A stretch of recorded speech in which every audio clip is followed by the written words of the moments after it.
जम्मू कश्मीर के गांदरबल में जेड मोड़ टनल उद्घाटन के लिए तैयार है। भारी बर्फबारी से सुरंग के ऊपर पहाड़ी पर जमी बर्फ धूप खिलते ही चांदी की तरह चमक रही पहाड़ियां।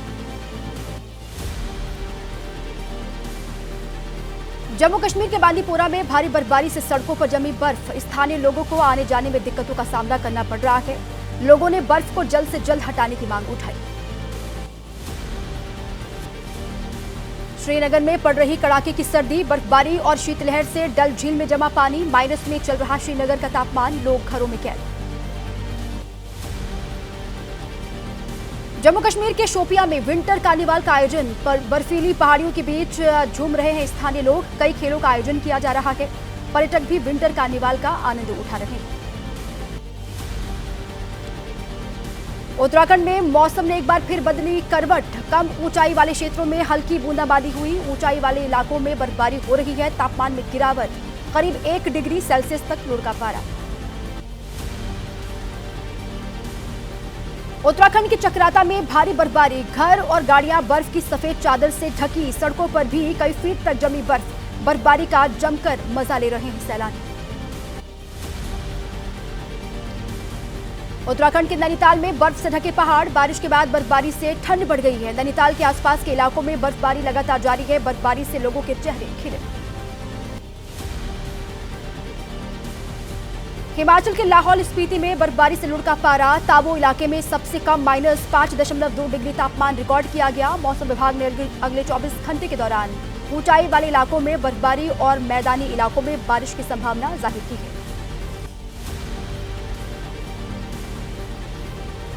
दिल्ली एनसीआर में शीतलहर का प्रकोप जारी है। कोहरे ने रफ्तार पर ब्रेक लगाई। हवाई सेवा पर भी असर दिखाई दे रहा है। लोगों को हो रही है परेशानी। कल से आस्था के महाकुंभ की शुरुआत होगी। इसको भव्य और दिव्य बनाने के लिए सरकार ने कोई कोर कसर नहीं छोड़ी है। अब 10 सेकंड न्यूज में देखिए कुंभ से जुड़ी तमाम बड़ी खबरें। प्रयागराज में कल से महाकुंभ की शुरुआत। 26 फरवरी तक होगा भव्य आयोजन। 40 करोड़ श्रद्धालु शामिल होंगे। पौष पूर्णिमा पर होगा पहला पवित्र स्नान। प्रयागराज में कल से शुरू होगा महाकुंभ। संगम नगरी पहुंचे श्रद्धालुओं ने संगम घाट पर लगाई आस्था की डुबकी।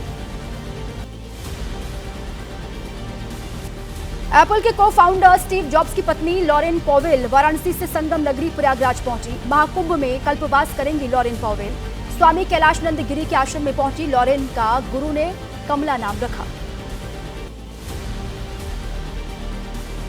ऑल इंडिया मुस्लिम जमात के राष्ट्रीय अध्यक्ष मौलाना शहाबुद्दीन रजवी ने कुंभ मेले की शानदार व्यवस्था की तारीफ की। उन्होंने कहा कि न केवल भारत बल्कि पाकिस्तान के लोग भी इन तैयारियों की सराहना कर रहे हैं। बिहार के राज्यपाल आरिफ मोहम्मद खान प्रयागराज महाकुंभ में होंगे शामिल। बीजेपी नेता रविशंकर प्रसाद ने जानकारी दी। रविशंकर प्रसाद ने उनके पटना आवास पर राज्यपाल आरिफ मोहम्मद खान से मुलाकात की। अखिलेश यादव ने कुंभ को लेकर बीजेपी पर जमकर निशाना साधा। उन्होंने कहा कि कुछ लोग अपने पाप धोने जाते हैं, हम लोग पुण्य और दान के लिए जाएंगे। स्वामी विवेकानंद जी ने कहा था कि धर्म से ज्यादा देश के लोगों को रोटी की आवश्यकता है। प्रयागराज महाकुंभ पहुंचे एक्टर सिद्धार्थ निगम। अपने परिवार के साथ त्रिवेणी की धारा में लगाई आस्था की डुबकी। बड़े हनुमान जी के मंदिर में दर्शन करने के बाद साधु संतों का दिया आशीर्वाद। महाकुंभ में स्वच्छता एवं पेयजल मिशन की ओर से बनाया गया स्वच्छ सुजल गांव। मेले में आने वाले श्रद्धालु यूपी में जल जीवन मिशन की उपलब्धियों से रूबरू हो पाएंगे। स्टॉल के जरिए बुंदेलखंड समेत यूपी के अन्य हिस्सों में आए परिवर्तन को दर्शाया गया है। अदानी समूह के चेयरमैन गौतम अदानी ने इस्कॉन के गवर्निंग बॉडी कमीशन के चेयरमैन गुरु प्रसाद स्वामी से मुलाकात की। इस्कॉन के साथ मिलकर प्रयागराज महाकुंभ में महाप्रसाद सेवा शुरू करने का ऐलान किया। ये सेवा 13 जनवरी से 26 फरवरी तक चलेगी, जिसमें लाखों श्रद्धालुओं को मुफ्त भोजन परोसा जाएगा। गुजरात के बेट द्वारका से लेकर यूपी के संभल में अवैध निर्माणों पर बुलडोजर वाली कार्रवाई जारी है। अब 10 सेकंड न्यूज में देखिए इससे जुड़ी तमाम बड़ी खबरें। गुजरात के बेट द्वारका में सरकारी जमीन पर अतिक्रमण हटाने के लिए बुलडोजर तैनात है। पिछले 2 दिनों में तोड़े गए 100 से ज्यादा अवैध निर्माण। खाली कराया जा रहा है अवैध कब्जा। 50 रेजिडेंशियल और कमर्शियल निर्माणों के खिलाफ एक्शन।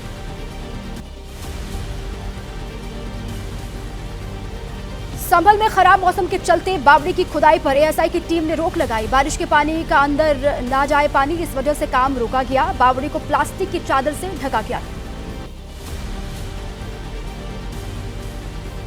यूपी के संभल में अकरम, मोचन कूप और मस्जिद के पास बनी 1 दर्जन अवैध दुकानों पर बुलडोजर चलेगा। एसडीएम ने दुकान तोड़वाने के निर्देश दिए। 12 दुकानों में से 11 दुकानदारों से मस्जिद किराए पर लेती है। संभल के अकरम मोचन कूप की खुदाई जारी है।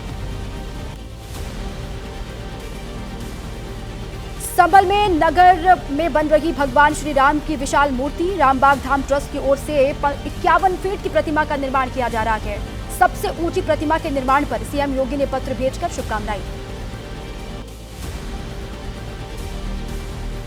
संभल के हनुमान मंदिर में पूजा पाठ, हनुमान जी की आरती हुई। मुस्लिम बहुल खगबूसराय इलाके में 46 साल से बंद बजरंगबली के मंदिर में पूजा अर्चना का दौर चल रहा है। और अब नजर डाल लेते हैं ऐसी खबरों पर जिनके वीडियोस लगातार वायरल हैं। 10 सेकंड न्यूज में आपको दिखाते हैं वायरल खबरें। यूपी के बुलंदशहर पुलिस ने बचाई बंदर की जान, ठंड से अकड़ गया था बंदर का शरीर। पुलिस ने अलाव जलाकर बंदर को बचाया। दरोगा और दीवान का बंदर की सेवा करते वीडियो आया सामने। बंदर की मालिश करते वीडियो सोशल मीडिया पर वायरल। महाराष्ट्र के बुल्ढाना में कृषि उत्पादन बाजार समिति अध्यक्ष चुनाव के दौरान आपस में भिड़े बीजेपी के 2 गुट। हाथापाई शुरू होते ही पुलिस ने बीच बचाव कर छुड़ाया। संजय काजले के निर्विरोध चुने जाने के बाद मलकापुर से बीजेपी नेता शिवा ताइडे गुट ने उन पर हमला किया था। आईआईटी बॉम्बे के कैंपस में फिर दिखा तेंदुआ, कैमरे में कैद हुआ। वीडियो में सुनसान इलाके से गुजरता हुआ तेंदुआ दिखाई दिया। इससे पहले भी आईआईटी बॉम्बे के कैंपस में तुलसी झील के पास तेंदुए को देखा गया था। यूपी के शाहजहांपुर में ट्रैक्टर से स्टंटबाजी का वीडियो वायरल। अपनी जान जोखिम में डालकर स्टंट कर रहे हैं लोग। मौके पर इकट्ठा हुई भारी भीड़। सूचना मिलने के बाद पुलिस ने स्टंटबाजों को हिरासत में लिया।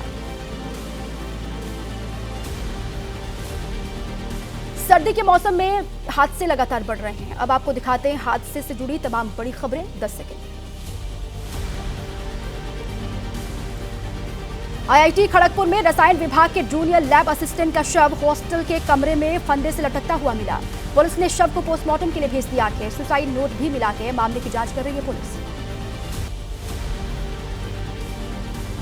उत्तराखंड के पौड़ी में बड़ा और दर्दनाक हादसा हुआ। एक बस दुर्घटनाग्रस्त हो गई। 5 लोगों के मरने की खबर है। घटनास्थल पर राहत और बचाव का काम जारी। ग्रेटर नोएडा में एक केमिकल प्लांट में लगी भीषण आग, धू-धू कर जली इमारत। फायर ब्रिगेड की टीम ने मौके पर पहुंचकर आग पर काबू पाया। आग लगने की वजहों की जांच जारी।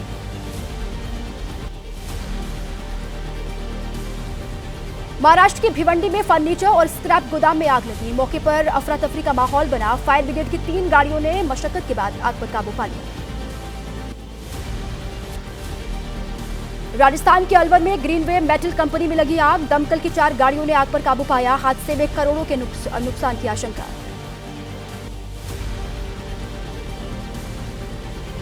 एमपी के कटनी में शुक्रवार देर रात पंजाब सिंध बैंक और एक नवनिर्मित होटल में भयंकर आग लगने से लाखों का नुकसान हुआ है। रेस्टों में शॉर्ट सर्किट से लगी आग ने बैंक के एटीएम को अपनी जद में लिया। करीब 5 लाख के नुकसान का अनुमान।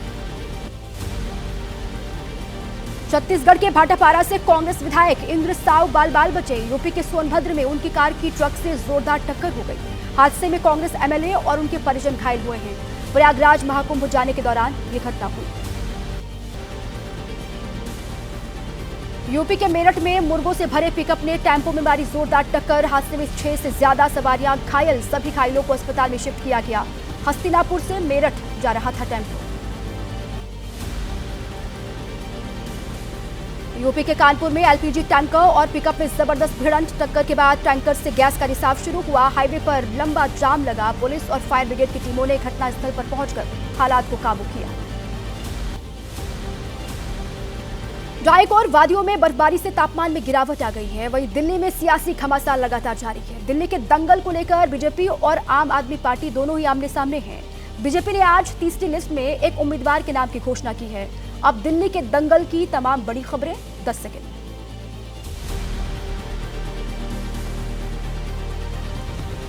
दिल्ली विधानसभा चुनाव के लिए बीजेपी ने एक और उम्मीदवार के नाम का ऐलान किया। मुस्तफाबाद सीट से मोहन सिंह बिष्ट को मैदान में उतारा गया है। बीजेपी ने करावल नगर से काट दिया था मौजूदा विधायक मोहन सिंह बिष्ट का टिकट। दिल्ली के मुख्यमंत्री आतिशी कल कालकाजी विधानसभा सीट से दाखिल करेंगे अपना नामांकन। पर्चा दाखिल करने से पहले कालकाजी मंदिर में करेंगे दर्शन। गिरिनगर के गुरुद्वारे से शुरू होगी आतिशी की नामांकन रैली। अरविंद केजरीवाल का बीजेपी पर बड़ा हमला। कहा बीजेपी ने हमेशा झुग्गी झोपड़ी वालों को धोखा दिया। चुनाव खत्म होते ही अगले 5 सालों में झुग्गियों को तोड़ देगी भारतीय जनता पार्टी। दिल्ली के शकूर बस्ती इलाके में एक चुनावी कार्यक्रम के दौरान केजरीवाल ने गृह मंत्री अमित शाह पर झुग्गी वालों को गुमराह करने का आरोप लगाया। कहा गृह मंत्री की मर्यादा होनी चाहिए। कल दिल्ली में झुग्गी बस्ती के प्रधानों को संबोधित करते हुए गृह मंत्री ने वादा किया था। कहा था एक एक झुग्गी वालों को पक्का मकान देगी बीजेपी सरकार। दिल्ली बीजेपी अध्यक्ष वीरेंद्र सचदेवा ने पटपड़गंज के झुग्गी बस्ती इलाके में जन्मदिन मनाया। कुछ दिन पहले झुग्गियों में रात्रि प्रवास भी किया था। झुग्गी के लोगों के साथ जन्मदिन मनाने के बाद वीरेंद्र सचदेवा ने झुग्गी वालों को भरोसा दिया। उन्होंने कहा कि हम बिजली की समस्या का समाधान करेंगे, साफ पीने का पानी देंगे। बीजेपी की गारंटी है हर गरीब को पक्का मकान मिले। दिल्ली के मुख्यमंत्री आतिशी को 4 घंटे में ही 10 लाख से ज्यादा डोनेशन मिला। आज ही सीएम ने दिल्ली और देश की जनता से फंड की अपील की है। कहा कि चुनाव लड़ने के लिए हम उद्योगपतियों से चंदा नहीं लेते। आम आदमी पार्टी आम लोगों के लिए काम करती है, इसलिए आम आदमी से पैसे लेती है।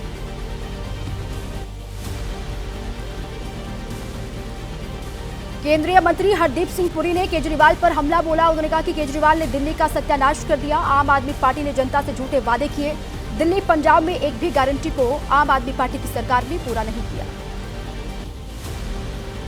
विवेकानंद जी की जयंती पर दिल्ली चुनाव के लिए कांग्रेस की तीसरी गारंटी का ऐलान। युवा उड़ान योजना का ऐलान किया गया। बेरोजगार युवाओं को हर महीने 8,500 रुपए देने का वादा किया गया। तीसरी गारंटी लॉन्च करने के बाद सचिन पायलट ने कहा 5 तारीख को दिल्ली के लोग एक नई सरकार का चुनाव करने जा रहे हैं। ईगो और एक दूसरे क्लेश में दिल्ली वासियों को बहुत नुकसान हुआ है। दिल्ली विधानसभा चुनाव के प्रचार में कल से राहुल गांधी की एंट्री। सोमवार को दिल्ली के सीलमपुर इलाके में करेंगे रैली। जय बापू, जय भीम, जय संविधान रखा गया है नाम। अवैध बांग्लादेशियों के सिंडिकेट के मामले में आम आदमी पार्टी विधायक महेंद्र गोयल को दिल्ली पुलिस ने भेजा दूसरा नोटिस। अवैध बांग्लादेशियों के दस्तावेजों में विधायक के हस्ताक्षर और मुहर होने का दावा। वाराणसी की सड़कों पर समाजवादी पार्टी ने लगाए पोस्टर। तस्वीरों में बांसुरी के साथ अखिलेश यादव को दिखाया गया। लिखा दिल्ली विधानसभा चुनाव और मिल्कीपुर उपचुनाव में समाजवादी पार्टी और आम आदमी पार्टी के साथ साथ। दिल्ली विधानसभा चुनाव पर हरियाणा के मुख्यमंत्री नायब सिंह सैनी की बड़ी भविष्यवाणी। बोले दिल्ली में भारी बहुमत से बनेगी बीजेपी की सरकार। आम आदमी पार्टी सरकार ने दिल्ली और पंजाब में पूरे नहीं किए हैं जनता से किए हुए अपने वादे।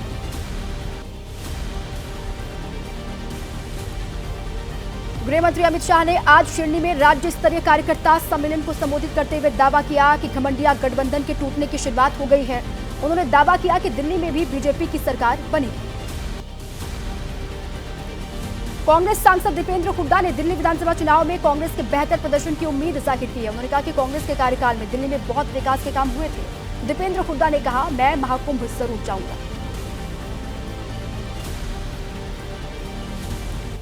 स्वामी विवेकानंद जयंती पर दिग्गजों ने संदेश दिया। अब राजनीति की हर खबर आपको दिखाते हैं 10 सेकंड। विवेकानंद की जयंती पर पीएम मोदी ने शुभकामनाएं दी, श्रद्धांजलि दी। सोशल मीडिया पर लिखा विवेकानंद युवाओं के लिए एक शाश्वत प्रेरणा रहे। वो युवा मन में जुनून और उद्देश्य को प्रज्वलित करते रहते हैं। हम एक मजबूत और विकसित भारत के उनके दृष्टिकोण को पूरा करने के लिए प्रतिबद्ध हैं। विवेकानंद की जयंती पर दिल्ली के भारत मंडपम में आयोजित विकसित भारत यंग लीडर्स डायलॉग कार्यक्रम में पीएम मोदी शामिल हुए। युवाओं से संवाद किया। देश भर से तकरीबन 3000 युवा कार्यक्रम में हिस्सा ले रहे हैं। गोरखपुर में सीएम योगी ने स्वामी विवेकानंद की जयंती के अवसर पर उनकी प्रतिमा का उद्घाटन किया। कहा स्वामी विवेकानंद जी का जीवन प्रेरणादायक रहा। विवेकानंद जी भारत के थे महान सपूत। विवेकानंद की जयंती पर अखिलेश यादव ने उनके आदर्शों को याद किया। उन्होंने कहा कि स्वामी जी ने कहा था कि धर्म से ज्यादा लोगों को रोटी की जरूरत है। उनकी बातों को जीवन में आत्मसात करने की आवश्यकता है। अखिलेश यादव ने मिल्कीपुर उपचुनाव में समाजवादी पार्टी की जीत का दावा किया है। उन्होंने कहा कि सभी मीडिया सर्वे में हमारी पार्टी के पक्ष में माहौल है। अखिलेश ने कार्यकर्ताओं को खुली छूट दी। उन्होंने कहा कि उपचुनाव में गन पॉइंट पर गड़बड़ी हो तो जो निर्णय लेना हो कार्यकर्ता ले सकते हैं। 15 जनवरी को एक साथ दिख सकते हैं लालू यादव और नीतीश कुमार। आरजेएलपी प्रमुख और पूर्व केंद्रीय मंत्री पशुपति पारस दोनों नेताओं को अपने आवास पर दही चूड़ा भोज का निमंत्रण देंगे। बयानबाजी के बीच आरजेडी ने बिहार में बड़ा सियासी खेला करने का दावा किया। मृत्युंजय तिवारी ने कहा, मकर संक्रांति पर तेजस्वी के माथे पर बिहार की 14 करोड़ जनता लगाएगी दही का तिलक। खरमास बाद बिहार में बनेगी तेजस्वी की सरकार। आरजेडी के दावे पर जेडीयू का पलटवार। अभिषेक झा ने कहा, मकर संक्रांति पर नहीं होगा कोई खेला। कार्यकर्ताओं का मनोबल बढ़ाने के लिए आरजेडी की ओर से फैलाई जा रही है भ्रामक बातें। बिहार के मधुबनी में सीएम नीतीश कुमार ने रिवर फ्रंट समेत कई योजनाओं का उद्घाटन किया। कई परियोजनाओं का निरीक्षण करके अधिकारियों के साथ समीक्षा बैठक की। केंद्रीय मंत्री मनोहर लाल ने पंडित जवाहरलाल नेहरू को बताया एक्सीडेंटल प्राइम मिनिस्टर। बोले, पंडित नेहरू की जगह डॉक्टर भीमराव अंबेडकर या सरदार वल्लभ भाई पटेल बन सकते थे प्रधानमंत्री।